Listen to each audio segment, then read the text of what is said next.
Hello and welcome to the Daily Royal. My name is Shelby and I have been a royal watcher for the past 10 years. In this podcast, I talk about the daily events of 7 of the European monarchies. So I talk about Belgium, the UK, Denmark, the Netherlands, Norway, Spain, and Sweden. I upload Monday through Friday with occasional bonus episodes here and there. Today we are going to be talking about all of the events from Monday, September 6th of 2021. Well, I think we can officially go back to daily episodes because today was kind of busy. It wasn't like extremely busy, so we'll probably get like 25-30 minutes today, which is totally fine. And in fact, I would be okay if we even went to 20, which is good. But I wanted to talk about a couple of things at the top. So obviously this is the first daily episode since the summer break. So things are going to stay relatively the same in terms of daily. Anything that needs to be discussed at the top will be as part of like the intro. And then we'll continue on through the roundups, whatever. I still call them roundups, which is what I called them at the very beginning. But like the daily events. And then at the end, we'll do like any final thoughts plus announcements plus like the standard outro things. I do want to say that I have in my editing to make the audio sound better. I have noticed that you guys have been hearing my dog eat her dinner for months. Which I kind of always suspected, but I never really knew how bad it was because I'll be completely honest, like, I started just doing these and then posting them because I didn't really care. Like, not that I didn't care, but, like, I didn't care if I messed up or anything like that. So I would just post them. And so now that I'm focusing on audio quality and getting rid of some of my long pauses, etc., I've been listening back and I've noticed that distinct, like, metal clinging sound.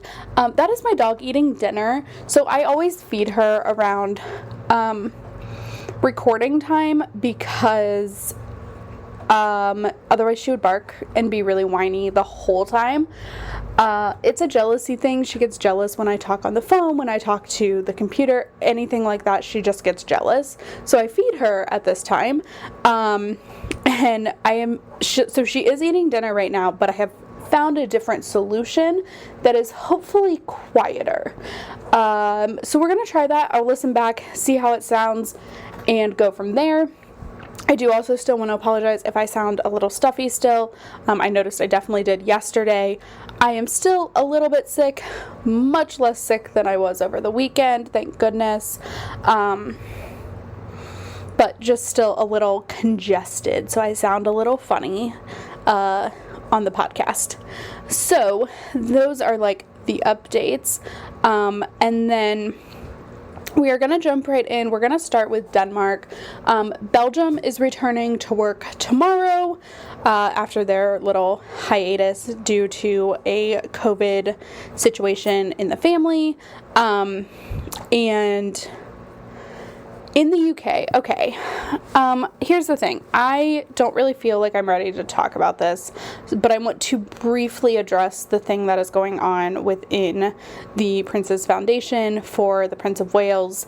So a high-ranking employee of the Prince's Foundation, I don't know if he was the chair or what he was, is being accused of something that is not great. It's like a pay-for-play kind of situation where he accepted a large donation. Allegedly, none of this has been proven. And then bestowed a order to this person. The Prince of Wales released a statement today, or Clarence House released a statement that the Prince of Wales had no knowledge of this happening. And I just want to say, like, it's not great. I think there are, in royal family situations, a lot of not so great seeming things. King Juan Carlos of Spain, who is now living in basically exile, voluntary exile, but still exile, is an example of this. The Dutch royals and their trip to Greece in the middle of a pandemic last year that just didn't go over very well. This stuff happens, and it is not good. And by me saying this stuff happens does not mean it's excusable. Right now, a lot of the facts aren't there. It appears that Charles is not directly implicated. Certainly he is indirectly implicated and involved in this situation, given that it's a foundation in his name, but it is not something that he is, to my knowledge at this point, directly involved in. But I just wanted to say, I don't want to jump to conclusions, because I've done that and in the past on this podcast, and it didn't feel good for me. I think it was fun to listen to me be really angry with a specific royal family. I think it was good content, but I didn't feel good about it. I didn't feel good about being angry. I didn't feel good about voicing my anger after, I had calmed down. I just want to stay away from that as much as possible. Yes, it is news, and yes, I will talk about it. But I want to, with this, draw a light to the good work that every single royal does, and not a lot of the drama. So that's why I don't talk about a lot of things. And this is of a royal I talk about, so of course I'm going to share it, but I don't want to, I've already spent way too much time on it. I don't want to dwell on it because it's not good. The point of this podcast is to share the good work and the good organizations that the royals bring attention to. Not to belabor the not so great choices that assuredly every single royal has made at some point. I just wasn't aware of it before I started this, and I learned my lesson from talking super negatively last year about one specific royal family. So I want to avoid that and not have that happen. So with all of that being said, there were no events in the British royal family today. There was that news item that was going on. So we'll see what happens over the next few days. And with that, we are going to go ahead and move over to the Danish royal family.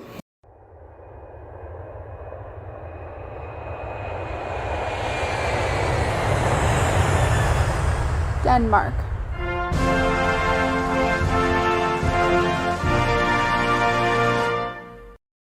In Denmark today, there were two different events. So the first is Queen Margrethe delivered the Rungstedlund Prize.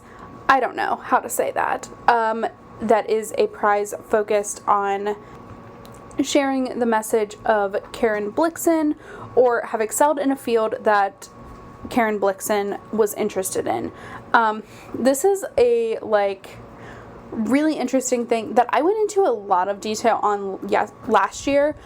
So Karen Blixen is a woman who showed a great interest in a great deal of things, and then out of that now has a museum in her name, and this prize at her country estate in Rungstedlund, which is a town.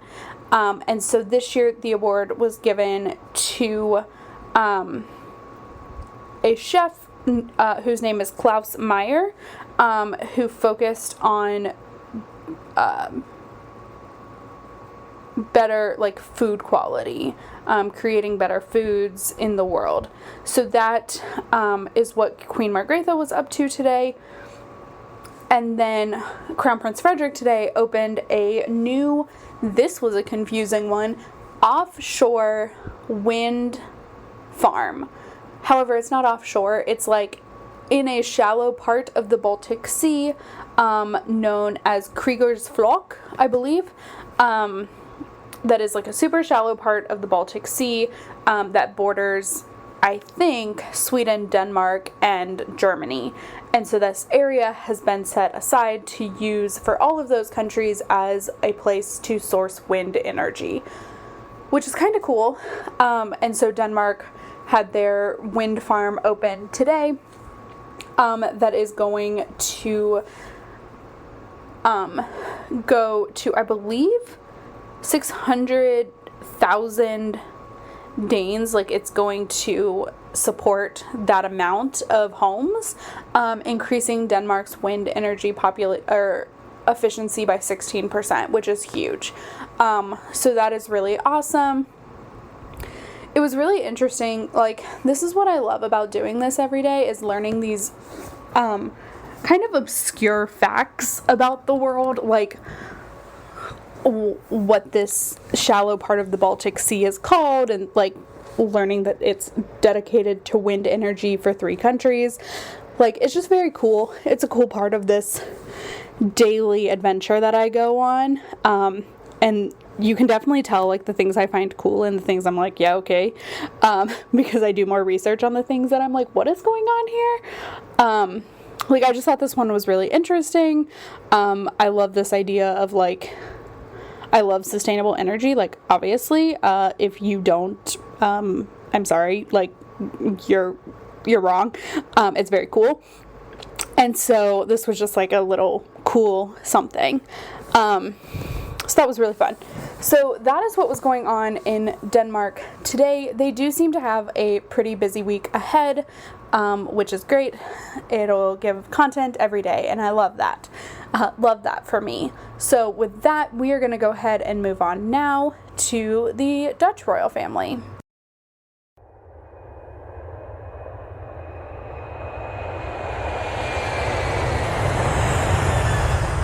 The Netherlands.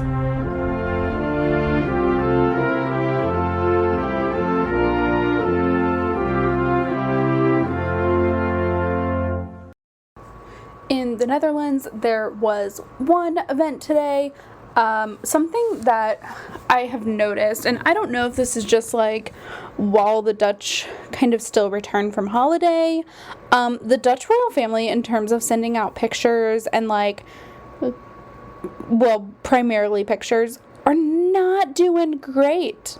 Like, we got some really good photos of Queen Maxima's working visit on the 2nd, and that was the last set of good photos we received from anything. So anyway, that was really disappointing today, because this event I thought was really cool and like could have so been showcased a good amount, and like just wasn't. This is where I'm at now in life, right? Like, I'm determining what social media strategy is good and what's bad. As someone who looks at social media in the royal household's websites literally every day of my life, this just isn't good. Like, there aren't even photos of this event yet on the website. It's no bueno. Sorry. Anyway, so today's event was really, really cool. King Willem Alexander opened up a new floating office building. Okay, so this office building is like built to ebb and flow with the canals in Rotterdam. Like, it's so cool. It also is completely climate neutral. Like, it has solar power for energy, and it uses the water that runs underneath it to like help cool the building. It's so cool. And again, it goes with the ebb and flow of the water. So if like the water level rises, it rises too. If the water level falls, it falls too. It's so cool. And this building is going to hold the Center for Adaptation, which I didn't do a ton of research on what this was, although it has involvement from the former UN Secretary General Ban Ki-moon, who I think is like the president of this center. So that's really cool. So yeah, the King Willem Alexander like opened the building, attended the events inside, like the reception, and we got one picture, and it was not great. It was not a good picture. Low-key, high-key, super disappointed. But anyway, so that's what was going on in the Netherlands today. It does look to be another busy week ahead for them, which is really exciting. Again, not kind of just for content reasons, but also like I've missed a lot of these people over the past month. It's very strange to say that out loud, but like, because this is such a huge part of my day, it's been really weird to like not have a lot to do. It's been lovely as well, don't get me wrong, but it's been very strange. And I've like missed seeing what they're up to and all of that, and like learning about different things like a floating building. But also, when I say for content reasons, I mean because I've committed myself to doing one episode every day this week like I normally do, and like there's normally enough events to cover for that I would do that, and so that's great and wonderful, and I can't wait. But it's going to be really hard if there's nothing to talk about, so I'm really glad that there are things to talk about. So anyway, with that little disclaimer out there, let's go ahead now and move on to the Norwegian royal family.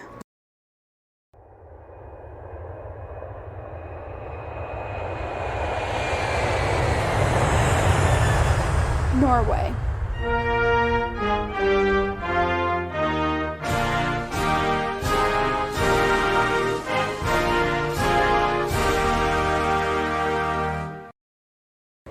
In Norway today, there were, I believe, 2 actual events. Well, 3. But only one has been reported on. I believe the other one will probably get reported on when it's over on the 8th, so I'll probably talk about it then, because it's like an ongoing event. So we'll talk more about that then, assuming that the Norwegian Royal House reports on it, and if they don't, I'll still like mention what it was.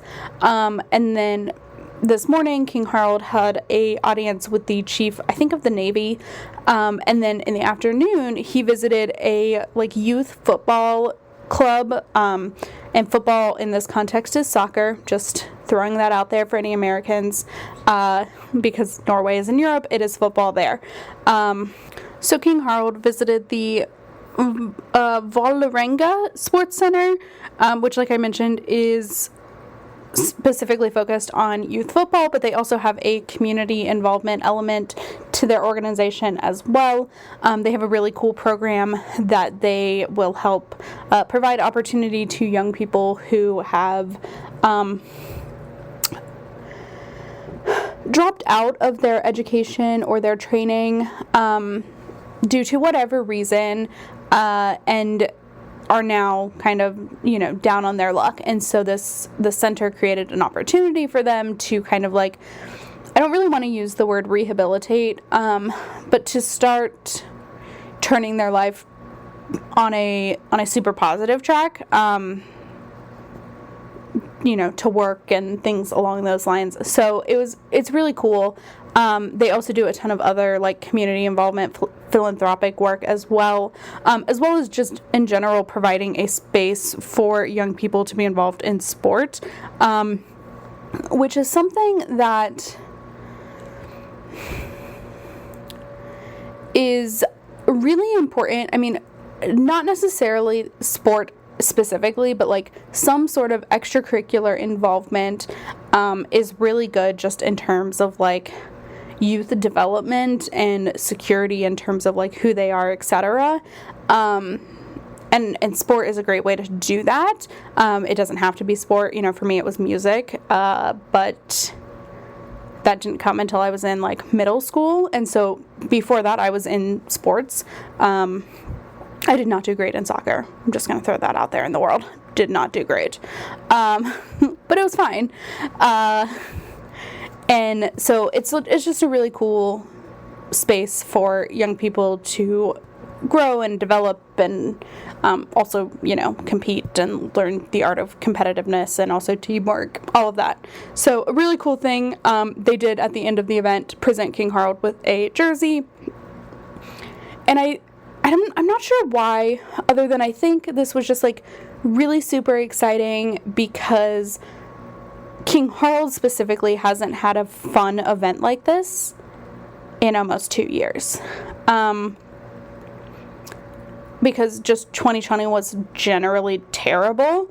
And like last year around this time, the pandemic numbers were just spiking again. And so things like this just haven't happened in Norway, especially for King Harald. Because he has also been on and off with sick leave for like the past year and a half. And he wasn't working a lot in 2020, so like this was really exciting, I think, solely for that reason. It was really good to see this side of King Harald, who I have learned is like this really fun, compassionate king. And just in the nature of 2020 and 2021, like I didn't see that a ton. Not that it wasn't there, but just it wasn't showing too much in the engagements that he had. So this was really, really fun to see that.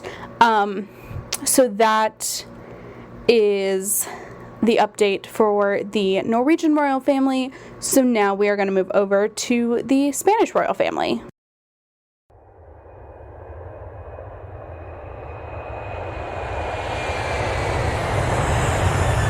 Spain.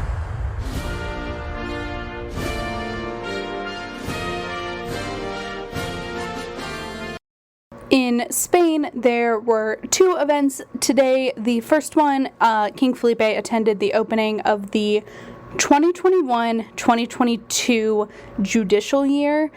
So this is an annual thing that King Felipe does that the head of state will always do, I think, in Spain.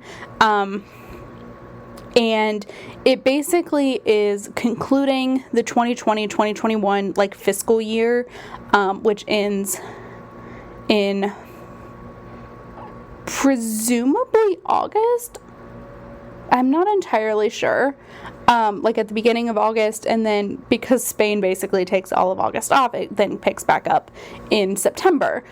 So it concludes that by reading off annual reports focused on the court activity in Spain, as well as crime prevention measures and things along those lines. And then the hopes for the 2021-2022 year are also shared, and King Felipe is basically just presiding over this ceremony. So he is like providing his presence because it's important to do this in Spain in front of the head of state, as I'm assuming per the Constitution. This one was really interesting because I wasn't really aware of like who the Minister of Justice was versus like the Constitutional Court and the Attorney General. And now I'm like a little more aware as those big major political changes have happened. So it was the first one for the new Minister of Justice, which was really awesome. But other than that, it's the only thing that changed this year. Not a huge, like, it's a very important event, but it's something that I probably went into detail a lot last year, and we'll probably talk about again next year. You know, it's just a continuing cycle, which is a lot of September. I mentioned this yesterday. It's a lot of September for the Spanish royal family, is events like this that are very repetitive in nature versus, you know, years past. So some of them will be a little bit different because we're in a lighter stage of the pandemic, but for the most part, we'll just generally talk about them. But then today was a new event that may become an annual event. I don't know. This was the very first edition of these awards. So Queen Letizia delivered the Retina Eco Awards, sponsored by El País, which is a newspaper in Spain, and another company called Camp Gemini, maybe? I didn't write that part down, but I think that's what they were, or like Cam Gemini or something like that. But these were awards focused on the environment, that were given. So there were 12 nominees and 4 winners. So the winners were in the categories of green generation, efficient consumption, smart mobility, and sustainable economy. And it's very much focused on like larger Spanish companies or companies that have Spanish subsidiaries, and their work in eco-friendly ways. So like Airbus was one of the winners, which like you wouldn't think would be super eco-friendly because they're a manufacturer of like giant planes. But they're doing a lot of work in terms of like making their facilities more green, and things along those lines. So that was a really interesting event, that is new to in general to Spain, but also new to the Spanish royal calendar. It was under like the label of science, so focused with the Ministry of Science. The Minister of Science was present. And look, I don't talk about fashion like a lot. And this has nothing to do with like the actual dress, although it's gorgeous, side note. But like leave it to Queen Letizia to wear a sustainable brand made from like, her dress was made from I think like 100% recycled bamboo, maybe, bamboo cotton, and like just thumbs up, like way to go. And it was a Spanish brand. Like, she just knocked it out of the park with that one. So, just throwing that out there. Again, I don't talk about fashion, but, like, I love when the outfit coordinates to the message of the event. Like, I think that's really cool. So that is the events today. Also, yay, Queen Letizia is back to work. That was really exciting. Tomorrow is a big-ish day for the Spanish royal family, so we'll talk about that. And then that brings us to the end of the updates for Spain. So let's now move over to the Swedish royal family.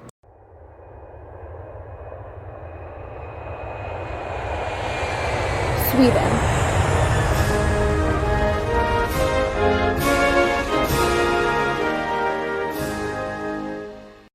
The events in Sweden today were not super exciting. I'm just going to be very honest. Like, they were super repetitive and not super exciting.